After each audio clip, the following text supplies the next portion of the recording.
अस्सलाम वालेकुम नाज़रीन, ज़हीर अहमद कालों 24 न्यूज़ से। क्रिकेट के मामले पे फिर आज एक बड़ी पेशरफ्त हुई है और इस पेशरफ्त के बाद मैं समझता हूँ कि जो असल मसला है पाकिस्तान क्रिकेट का उसको एड्रेस किया है चेयरमैन पीसीबी ने। और जो एक चेयरमैन कर सकता था क्रिकेट की बेहतरी के लिए वो उन्होंने आज किया है। पीसीबी के बोर्ड ऑफ गवर्नर्स का इजलास हुआ जिसमें उन्होंने बड़े फैसले किए हैं जो पाकिस्तान की क्रिकेट के लिए जो असल मसले होते हैं क्रिकेट में। जब आप किसी भी चीज़ को देखते हैं तो आपका जो बुनियादी ढांचा है उसका, जहाँ से आप रॉ मटेरियल लेते हैं, जहाँ से आप अपना टैलेंट हंट करते हैं, जो असल टैलेंट ढूंढते हैं, जो आपको फिर नेशनल लेवल पे आपके लिए सर्व करते हैं और कौमी टीम में जो खिलाड़ी आते हैं उनके लिए असल जो चीज़ थी वो थी आपका क्रिकेट का ढांचा बुनियादी, जो आपकी डोमेस्टिक क्रिकेट कहलाती है। उसके लिए आज चेयरमैन पीसीबी मोहसिन नकवी ने बड़े फ़ैसले किए हैं और ये ऐसे फ़ैसले थे जिनका जो बहुत पहले हो जाने चाहिए थे, लेकिन शायद फिर भी देर आयद दुरुस्त आयद, क्योंकि यही वो चीज़ें थी, यही वो ग्रास रूट था जहाँ से प्लेयर्स निकल के कौमी टीम में आते हैं और नेशनल टीम में खेलते हैं और पाकिस्तान का नाम रोशन करते हैं। असल मसला ही यहाँ पे था।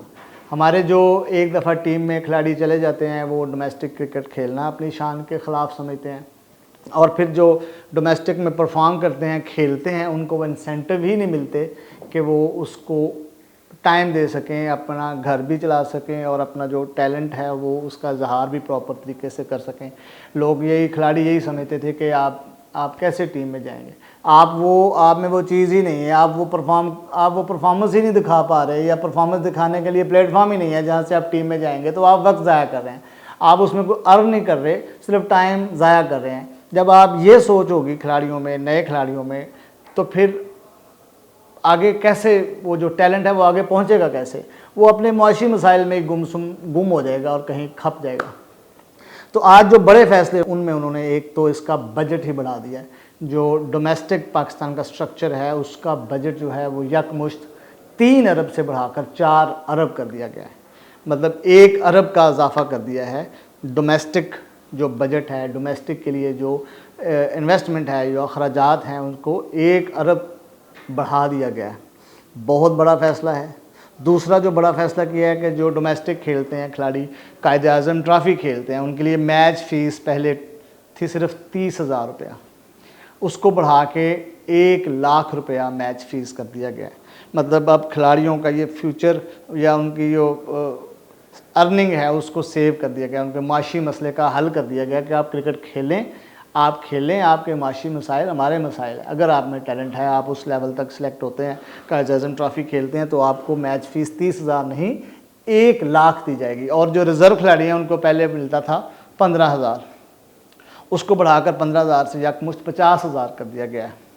तो आपकी जो स्ट्रेंथ है, बेंच स्ट्रेंथ है, जो वो बैकअप है, उनको भी माली तौर पे सपोर्ट दी गई है। बहुत बड़ा फ़ैसला है जिससे ज़ाहिर है जो नए क्रिकेटर्स हैं, जो पोटेंशियल जिनमें है, जो डोमेस्टिक खेलते हैं या डोमेस्टिक सर्कल में हैं, उनको बड़ा सहूलत मिलेगी। इससे एक एनर्जी आ जाएगी और वो उनको पता होगा कि हमें पैसे मिलेंगे और हम अपना घर भी चला सकते हैं और अपना टैलेंट जो है वो अपने माशी मसाइल की वजह से ज़ाया नहीं करेंगे। फिर जो PSL है, PSL जो पाकिस्तान का एक ब्रांड है, बहुत बड़ा ब्रांड है, एक लीग है जिसमें इमर्जिंग खिलाड़ी जो है अपना पिछले 5 साल 7 8 साल से हम देख रहे हैं कि PSL बहुत बड़े बड़े नाम दे रही है, जो इंटरनेशनल लेवल पे और नेशनल लेवल पे पाकिस्तान को सर्व कर रहे हैं और दूसरी लीग्स में भी फिर यहाँ से पाकिस्तान की पहचान बन रहे हैं। तो उसको भी इंतज़ामी और माली तौर पर ख़ुद मुख्तार बना दिया गया है कि PSL का इससे अपना नेशनल क्रिकेट से या PCB से या इससे अब कोई माली या इंतज़ामी लेन देन नहीं होगा। वो एक अलहदा स्ट्रक्चर होगा, अलहदा ढांचा होगा जो अपने माली और इंतज़ामी अमूर ख़ुद देखेगा। बड़ा फ़ैसला है जिससे PSL मज़ीद ग्रो करेगा। PSL 12 जो अब आएगा इसमें आप इस फ़ैसले की वजह से आप देखेंगे कि बहुत सी चीज़ें नई होंगी जो कि क्रिकेट के लिए और पाकिस्तान टीम के लिए बेहतर होंगी। तीसरा, फिर चेयरमैन ने उनको कहा है कि आप जो ग्राउंड्स हैं, स्टेडियम्स हैं, 11 नए स्टेडियम्स जो हैं, 11 नए क्रिकेटिंग वेन्यूज़ अपग्रेड किए जाएँ ताकि उनमें नेशनल मैचेस हों, पीएसएल के मैचेस हों, कायदे आज़म ट्रॉफ़ी के मैचेस हों, इस लेवल के ग्राउंड जो है स्टेडियम्स को अपडेट किया जाए। उसके लिए उन्होंने 6 अरब से ज़ायद रकम रखी है, मुख्तस की है, जिससे स्टेडियम 11 जो हैं वो उनको अपग्रेड किया जाएगा, आलमी सतह का बनाया जाएगा। स्टेडियम होंगे, क्रिकेट होगी तो ज़ाहिर है टीम में वो टैलेंट आएगा। जो आज हम सोचते हैं कि हमारे पास वो टैलेंट ही नहीं है, जो रिप्लेसमेंट नहीं है बड़े खिलाड़ी को आउट करते हैं तो पीछे जो है वो बैकअप नहीं है, बैकअप आता है तो वो 1-2 मैचों में परफॉर्म करने के बाद फिर वो बहुत से नाम हैं जो 6-6 मैचेस 5-5 मैचेस खेल के जिनको हमने ज़ाया कर दिया। एक लंबी लिस्ट है जिसमें बहुत से ओपनर्स हैं, बहुत से मिडल ऑर्डर प्लेयर्स हैं जिनको हम कह सकते हैं कि उन्होंने टीम में जगह तो बनाई लेकिन रह नहीं सके। कितने सारे नाम हैं जो ज़ाया हो गए। कई अब ऐसे खिलाड़ी हैं जो पाकिस्तान के बजाय दूसरे मुल्कों से जाके खेल रहे हैं। लंबी फहरिस्त है। तो इस चीज़ को बचाने के लिए अब स्टेडियम नए हों, स्टेडियम अपग्रेड हों, पैसे ज़्यादा हों, कायदे आज़म ट्रॉफ़ी डोमेस्टिक का ढांचा अच्छा बनाया जाए, पीएसएल को आज़ाद किया जाए। तो ये सारी चीज़ें, वो जो असल मसला था जो एक अरसे से हम देख रहे थे कि जो बेसिक्स है, जैसे तालीम में स्कूल्स अच्छे होंगे, पढ़ाई अच्छी होगी स्कूलों में तो कॉलेजेस और यूनिवर्सिटीज़ में अच्छे बच्चे आएंगे जो आगे आपको सर्व करेंगे। ऐसे ही अगर आपकी क्रिकेट की नर्सरी अच्छी होगी, क्रिकेट की नर्सरी यही है, क्लब्स हैं, एकेडमीज़ हैं, उसके बाद आपका डोमेस्टिक स्ट्रक्चर है, वो बेहतर होगा।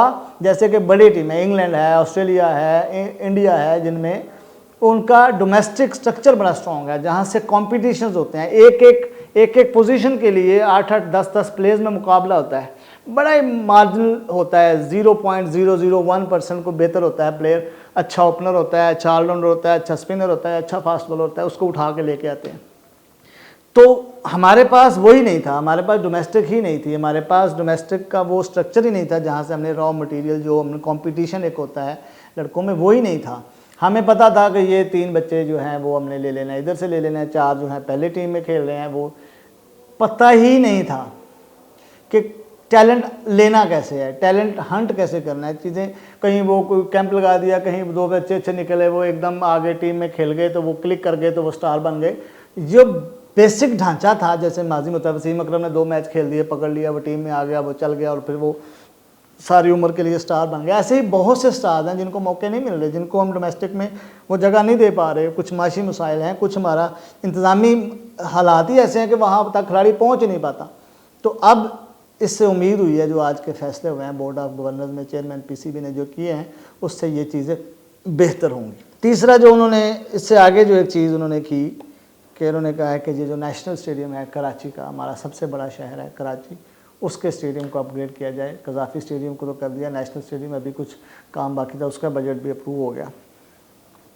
तो अल्लाह करे जो असल जड़ है, जो असल इशू है, उसको आज चेयरमैन पीसीबी ने एड्रेस कर दिया है और उसको अब इम्प्लीमेंट हो गया है। और इससे बेहतर आज नहीं लेकिन 1-2 सालों में आप देखेंगे कि इसके समरात पहुंचना शुरू हो जाएंगे। असल जो जड़ थी, असल जो जैसे कहते हैं ना बीमारियों की जड़ मैदा होती है, तो मैदा ठीक कर दिया जाए तो जिस्म में सारा निज़ाम ठीक हो जाता है। तो बेसिक ढांचा जो डोमेस्टिक का था उसको ठीक कर दिया जाए तो क्रिकेट ऑटोमेटिकली ठीक हो जाएगी। जब आपके पास सिलेक्ट करने के लिए प्लेयर्स पड़े होंगे, जब आपको पता होगा कि ये प्लेयर्स हैं आपके पास, तो आपकी टीम ऑटोमेटिकली अच्छा हो जाएगी, परफॉर्मेंस अच्छी हो जाएगी, रिजल्ट्स अच्छे आ जाएंगे। वरना फिर ऐसे ही तुक्के लगते रहेंगे और वो चलता रहेगा सिलसिला, डे टू डे वाला, tournament to tournament, series to series, तो ये वाला मामला नहीं चलेगा। एक बुनियादी ढांचा बना दिया जाएगा जिससे खिलाड़ी आते रहेंगे।